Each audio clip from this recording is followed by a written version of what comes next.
darah yang keluar dari wanita yang hamil itu ada dua hal atau dua bagian. An-naul awal, bagian yang pertama, nau'un yuhkamu bi'annahu haidun wa huwa alladhi istamarra biha kama kana qabla al-hamli.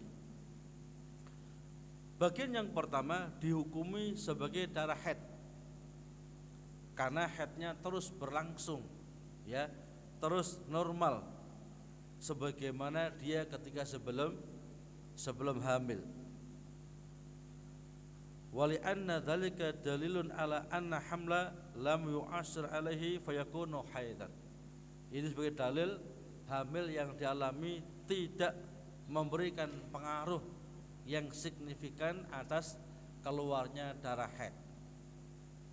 Yang kedua, anausani damun tara'a 'alal hamil turu'an imma bisabi hadisin aw hamlin syai'in aw sukutin min syai'in wa nahwihi fa hadza laisa bihaidin wa innama huwa damu irkin wala hadza fala yamnuha minas salati wala minas siyami fahiya fi hukmi tahirat.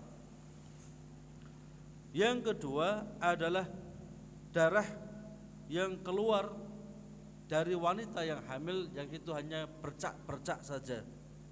Mungkin karena sebab dia kelelahan atau mungkin karena dia ada luka, ya, di dalam rahimnya. Mungkin mungkin habis meminum obat, ya, sehingga kadang-kadang juga menyebabkan sebagian anggota daripada janin ini lepas, ya. Ketika janin itu masih berupa darah, itu mudah lepas dia, ya. Bagian anggota tubuhnya bisa lepas, tapi alhamdulillah bisa terganti kembali, ya. Inilah kebesaran Allah Subhanahu wa ta'ala. Jadi ketika janin itu masih berupa darah, ya, itu masih bisa lepas, mungkin cuil kakinya atau mungkin cuil, ya, tangannya, tapi qadarullah itu bisa utuh kembali, ya, dengan makanan yang mungkin lebih ditingkatkan gizinya, proteinnya dan sebagainya, ya, bisa. Maka darah-darah yang keluar semacam itu bukan termasuk darah haid, tetapi darah irkin, ya, darah karena sebab yakni lukanya rahim ataupun sebab-sebab yang lain, tetapi tidak dihukumi sebagai darah haid, ya. Mungkin dia kelelahan atau mungkin dia terjatuh atau mungkin dia habis minum obat yang salah dan macam-macam, maka ini bukan darah haid tetapi darah irkin, ya. Maka fala yamnuha minas shalah, tidak menghalangi untuk salat, wala minas siyam, juga tidak menghalangi untuk puasa. Faya fi hukmi tahirat, maka dia dihukumi sebagai wanita yang dalam keadaan suci, wajib sholat, wajib puasa, dan tentunya walaupun dia boleh hubungan suami istri, maka dalam keadaan semacam itu harus dihindari terlebih dahulu, karena justru akan membahayakan rahimnya dan janinnya. Pertanyaan 170, hal yaqallil haidhi wa aksarihi haddun ma'lumun bil ayyam. Ada pertanyaan nomor 170, Syekh, apakah ada batasan minimal atau maksimal pada masa-masa haid? Apakah ada batasan minimal atau batasan maksimal pada masa-masa haid? Karena kadang-kadang wanita itu, ya, kadang-kadang haidnya berkurang atau haidnya bertambah. Kalau normal wanita itu haidnya 6 hari atau 7 hari, ini normal. Kadang-kadang wanita cukup haidnya 3 hari atau bahkan bisa lebih, bisa 10 hari, ya. Maka ditanyakan dari saya Shallallahu Alaihi Wasallam, wahai Syekh, apakah ada batasan minimal atau batasan maksimal masa-masa haid? Al-jawabu, Syekh Shallallahu Alaihi Wasallam memberikan jawaban, laisa li aqallil haidhi wala li aksari haddun bil ayyam al sahih. Kata beliau, tidak ada batasan minimal atau maksimal dalam masa-masa haid menurut pendapat yang lebih rajih. Karena memang kalau kita lihat dalilnya nggak ada batasan minimalnya sekian hari ataupun maksimal sekian hari, nggak ada. Cuman para ulama kita ini tatabbu, mereka itu meneliti, ya, bukan meneliti dalam satu negara, berbagai negara diteliti bagaimana kebiasaan wanita itu. Maka banyak diantara ulama kita menyimpulkan, termasuk dalam kitab Manhajul Muslim, bahwasanya wanita itu minimalnya haid beberapa saat, ya, kadang-kadang nggak mesti sehari selesai, sebagaimana Fatimah bintu Rasulillah sallallahu alaihi wasallam, beliau haid cukup nggak sampai sehari, ya. Tapi itu jarang. Wanita yang hanya haid dalam sehari atau kurang di sehari itu sangat jarang. Tapi terjadi, termasuk kepada putri Rasulullah sallallahu alaihi wasallam. Beliau haid itu dalam satu riwayat beliau haid cukup hanya 1 hari. Setelah itu beliau suci kembali. Kemudian para ulama juga tatabbu, mereka meneliti, ya, dari wanita-wanita berbagai macam negeri, ya, rata-rata wanita itu mengalami haid maksimalnya 15 hari. Jadi tidak ada yang lebih dari 15 hari. Cuman secara dalil, ya, secara dalil apa itu enggak ada penyebutan baik dalam Al-Qur'an atau hadis Nabi kita Muhammad sallallahu alaihi wasallam dalil haid itu minimumnya sehari, maksimalnya 15, enggak ada. Ya. Allah Subhanahu wa taala berfirman di dalam surat Al-Baqarah ayat 222, wa yas'alunaka 'anil mahid qul huwa adza fa'tazilun nisa fil mahid wa la taqrabuhunna hatta yadhhur. Ya. Dan mereka bertanya kepada engkau Muhammad tentang darah haid, katakan darah haid itu najis, ya. Darah haid itu ada najis dan penuh dengan penyakit, ya. Fa'tazilun nisa fil mahid, maka jauhi wanita, ya, jauhi wanita ketika masa-masa haid. Jangan sampai terjadi hubungan suami istri ketika masa haid. Mengapa? Itu akan membahayakan janin. Andai saja Allah takdirkan, ya, dari hubungan itu anak bisa cacat dia, baik cacat fisiknya ataupun mentalnya. Maka luar biasa Islam itu, ya, sangat memberikan perhatian kepada janin, ya, bahkan fasilitas yang akan ditempati oleh janin, yakni rahim ibunya, diharamkan dalam Islam, yakni melakukan hubungan suami istri ketika sang ibu dalam keadaan haid. Mengapa? Itu bentuk penjagaan Islam, ya, untuk yakni generasi penerus Islam. Sehingga ketika terjadi hubungan suami istri ketika masa haid, bisa jadi anaknya cacat fisiknya, ya, atau kadang-kadang cacat mentalnya. Mengapa diharamkan? Karena itu membahayakan anak tersebut, kasihan itu nanti, ya. Maka harus betul-betul difahami, baik oleh seorang istri atau seorang suami, betul-betul paham dia, ya.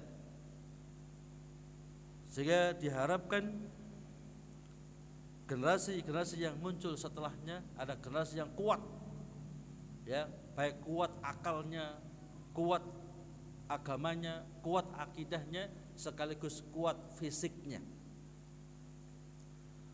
Falam yaj'alillahu ta'ala ghayatal man'i ayyaman ma'lumatan bal ja'ala ghayatal man'i hiya yani at-tuhru. Allah Subhanahu wa taala tidak jadikan batas maksimal hari-hari, ya, hari-hari untuk masa haid.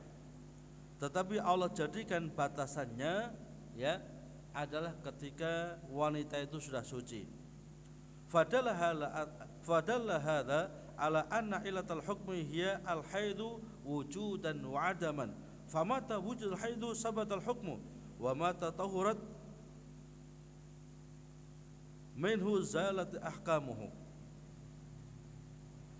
Maka dari ayat ini bisa kita fahami bahwasanya alasan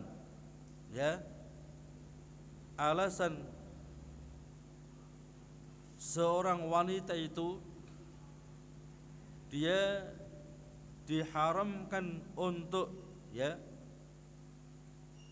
dikumpuli oleh suaminya ketika dia dalam masa haidnya.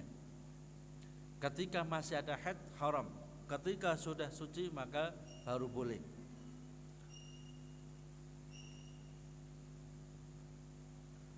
Dan dari sini pula menjadikan dalil tidak ada batasan yang membatasi batasan minimalnya ataupun batasan maksimalnya.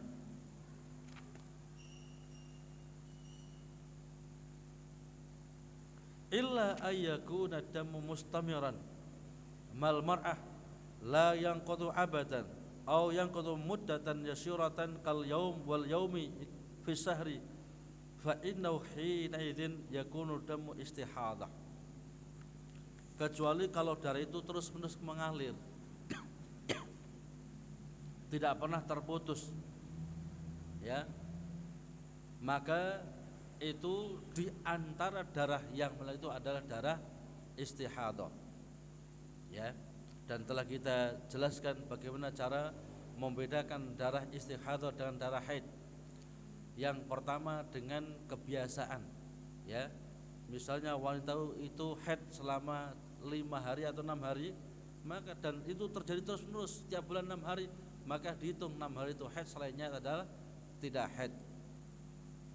Atau ketika dia bisa membedakan dengan sifat darah, karena darah haid itu kata Nabi, damul haid aswad yu'raf. Darah haid itu kehitam-hitaman, berbau, dan wanita itu tahu tentang darah haidnya mereka masing-masing. Adapun darah istihadah ini tidak berbau, baunya seperti darah biasa, anyir, tidak berbau yang menyengat sebagaimana darah haid. Dan setiap wanita tahu tentang kebiasaan mereka masing-masing. Pertanyaan 171. Imra'atun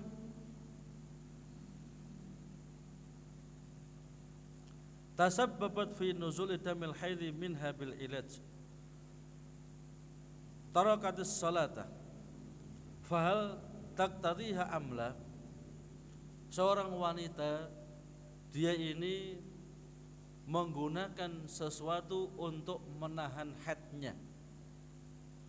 Jadi misalnya minum pil atau minum sesuatu sehingga haidnya itu tertahan, nggak bisa haid apakah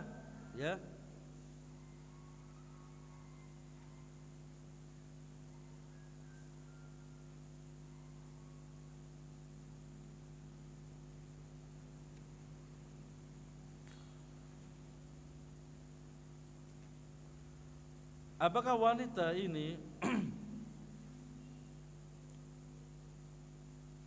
saya ulangi,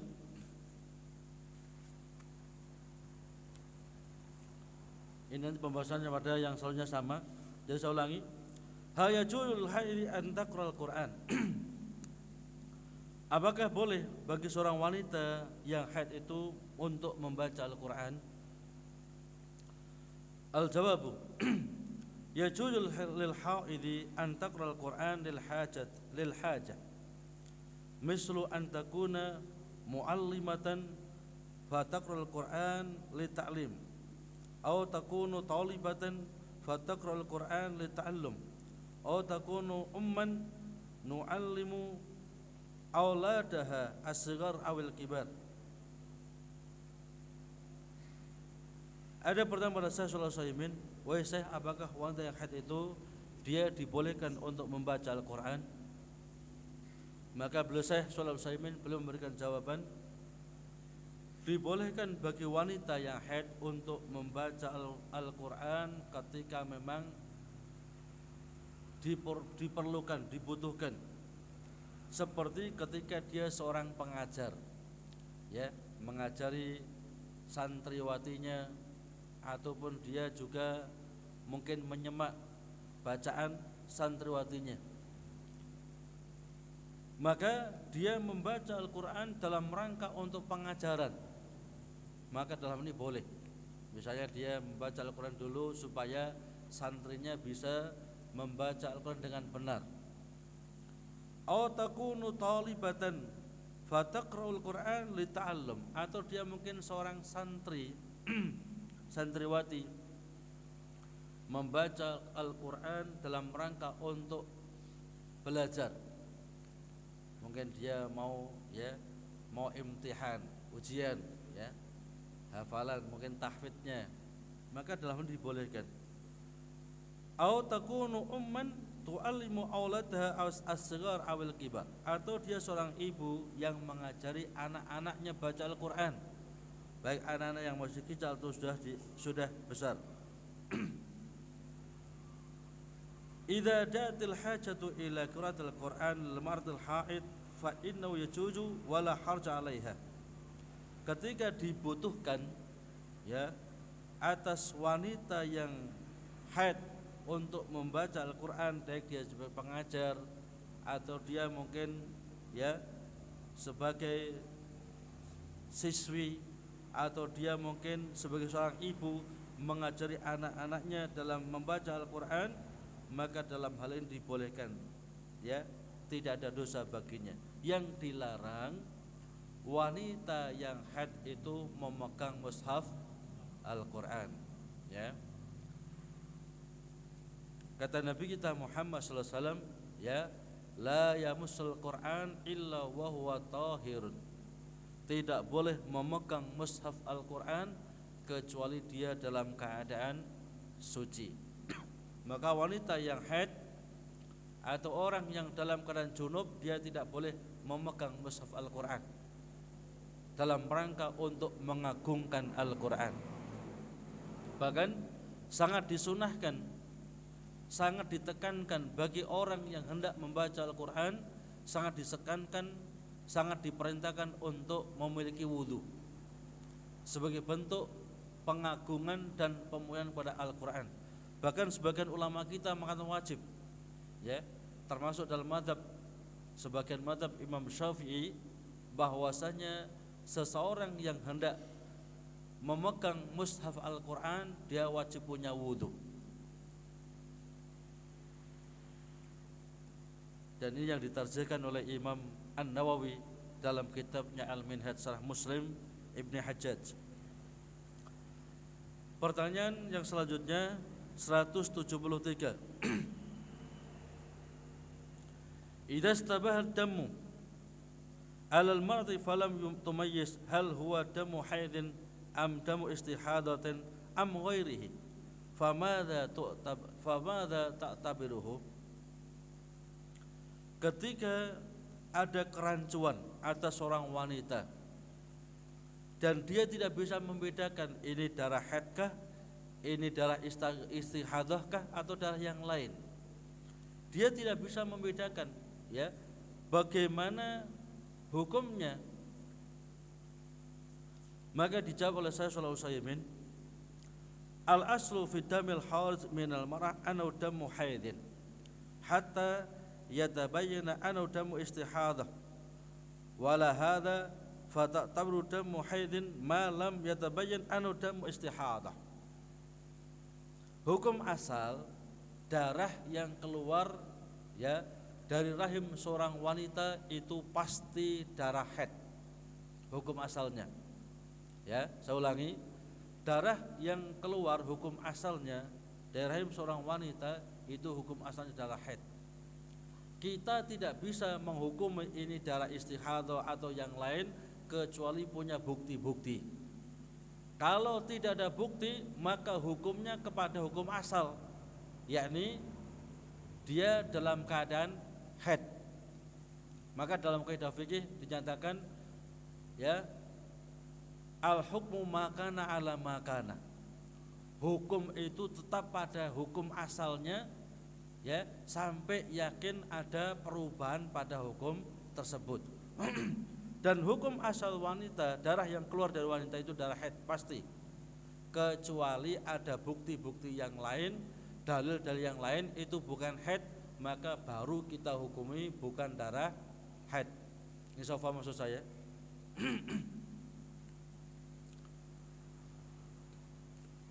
Sebagaimana hukum asal, ya, hukum asal jok mobil bis misalnya, apa itu, kursi-kursi yang ada di bis itu, atau mungkin kursi-kursi yang ada kereta api, hukum asalnya suci, ya kan? Kita nggak boleh mengatakan ini ya najis, ya, kecuali ada bukti, ada, ya, orang muntah di situ misalnya, atau anak kencing di situ misalnya, ada buktinya. Kalau nggak ada buktinya, al hukmu makana ala makana.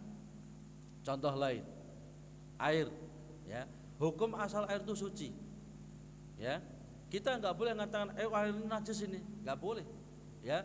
Kita harus tetap yakini air ini sampai, yakni air ini tetap suci sampai ada dalil bukti yang membuktikan air ini sudah berubah dari yang suci menjadi najis. Contoh, air yang kita taruh di atas bak, ya, penuh baknya dengan air, ya, kita nggak boleh mengatakan ini najis sampai kita lihat tadi dijilat oleh anjing, atau ada orang yang menyampaikan tadi dijilat oleh anjing, atau mungkin ada bukti yang lain, ada CCTV itu, ya, ada kamera CCTV, oh ini tadi ada anjing lewat jilat di situ, baru kita yakini, ya, yang hukum asalnya air itu yakni suci berubah karena ada bukti-buktinya, dalil-dalilnya, berubah menjadi najis setelah kita lihat, dengan kita lihat sendiri, atau dilihat oleh orang lain dan disampaikan kepada kita, atau kita lihat dari kamera, ya, bahwasanya air itu telah dijilat oleh anjing, baru kita katakan najis. Bisa paham maksud saya? Pertanyaan 174.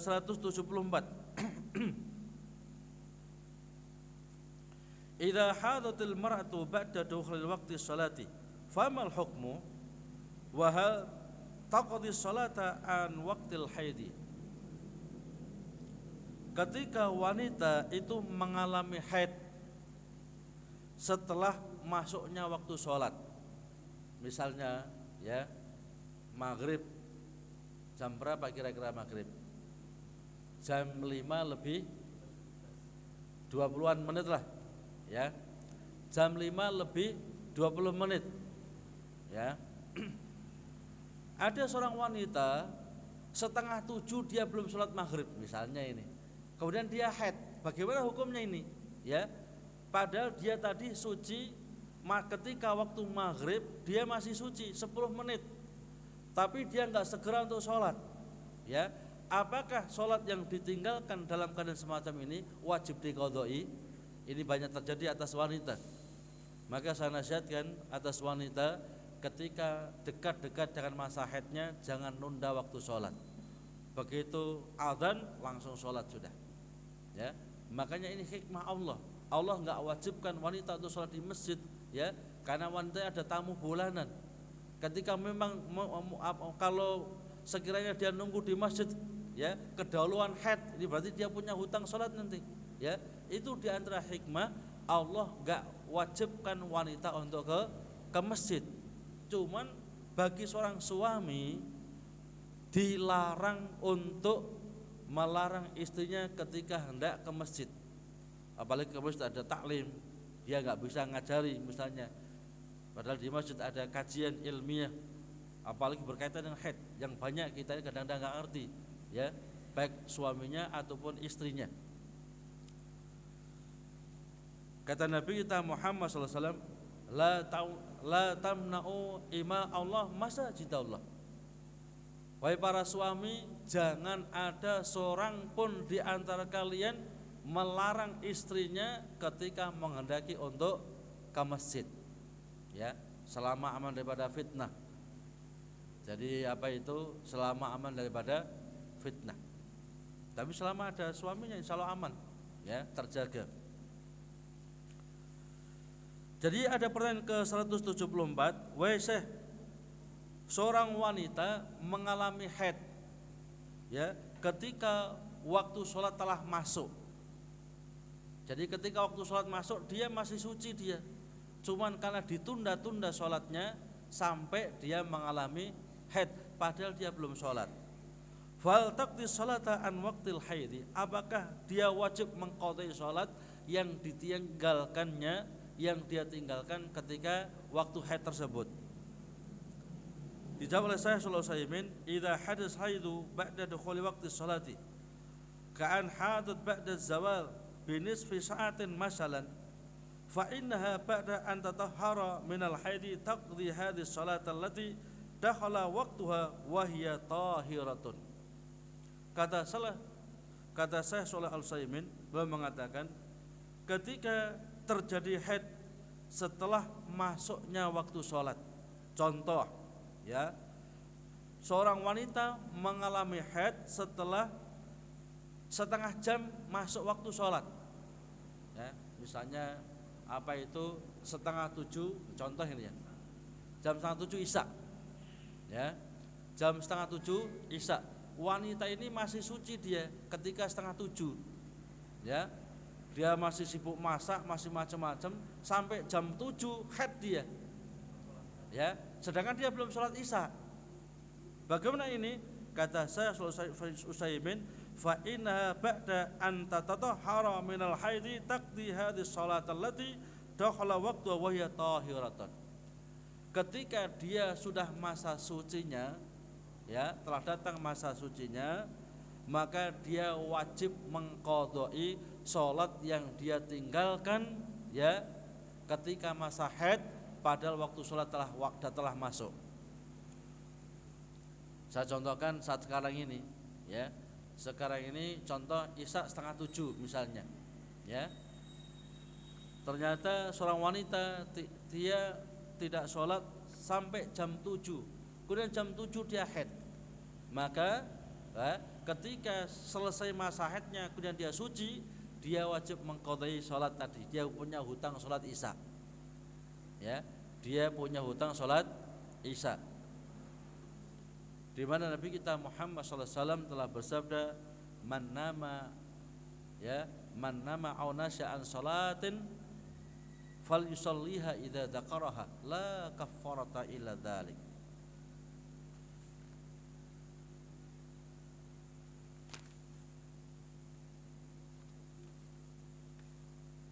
Kita tambahkan satu pertanyaan atau mungkin dua pertanyaan. Imratun kanat adatu haidiha sittatu ayyamin thumma zadat ayyamu adatiha. Ada seorang yang bertanya pada saya Shalih Al-Utsaimin, wahai Syekh, seorang wanita biasanya haid itu 6 hari. Kemudian bagaimana ketika suatu saat masa haidnya itu bertambah, ya, biasanya 6 hari sampai bertahun-tahun 6 hari terus. Kemudian suatu saat dia haidnya bisa 7 hari atau 8 hari. Bagaimana ini? Ya, yang 1 hari atau 2 hari dianggap haid atau tidak? Maksudnya gitu. Jawab, idza kanat atatu hadhil mar'ah 6 ayyamin thumma talat hadhil muddah wa sarat 9 aw 10 aw 11 yawman fa innaha tabqa la tusalli hatta tadhura. Ketika seorang wanita biasa mengalami haid selama 6 hari, kemudian pada suatu waktu, ya, bertambah masa haidnya, mungkin menjadi, ya, 9 hari atau mungkin menjadi 10 hari atau mungkin menjadi 11 hari. Fa innaha tabqa la tusalli hatta tadhura. Maka wanita ini tetap dalam keadaan haidnya walaupun 9 hari, walaupun 10 hari atau 11 hari. Dia tetap masa haid. Maka dia tidak boleh untuk sholat, dia juga tidak boleh untuk berpuasa, dia juga tidak boleh hubungan suami istri. ya, hatta tadhura, sampai dia betul-betul suci. Wa dzalika li anna Nabi alaihi salatu wasallam